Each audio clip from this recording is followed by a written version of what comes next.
Welcome to the third video in the Java Basics tutorial series. In this video, we're going to allow the user to enter standard input and output to be used in our program.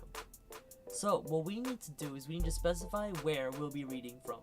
So we're going to use what's called a scanner. We're going to specify with a capital S, then we're going to name it KBD, which stands for keyboard. And we're going to make it equal to what's called a new scanner.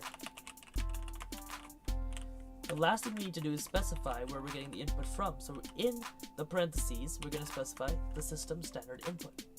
Now you'll notice that we have some red squiggly lines. This means that we don't know where we're getting the scanner from.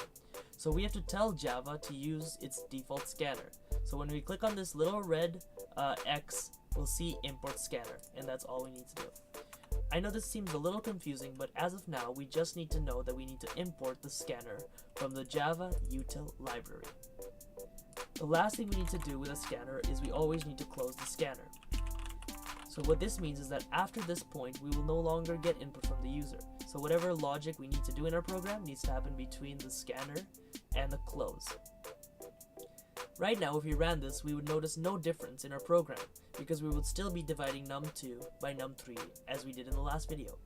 What we're going to do is we need to set these integers to get values from the user. So what we're going to do is we're going to make num1 equal to kbd dot next int.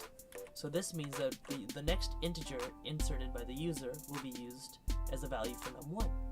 So right now, let's change answer. Let's make answer equal to num1 plus num2. So this means whatever value the user will insert, which will be num1, will be added to num2, which is the value of 1. So if we ran this, we see that in our console window we get nothing because it's waiting for the user to enter something. So let's put a number like 1. Then we'll see 1 is going to be the value of num1, and then it's going to be added to num2, which is the value of 1, so we'll get 2. If we ran this again, and let's say we used a number 5, we'd get 6. And then we can do 1, 2, 3, we get 1, 2, 4. Now let's say we want both values to be inserted by the user. All we'll do is change num2 to kbd.nextInt. So now, what we have to do is we'll click play, and then we can do 1 space 2, which will be 3. Notice that there's a space there, because if we put the two numbers together, we get 12, which would make things like 1, 2, 3 plus 2, 3 a lot harder. And that's pretty much it for this video.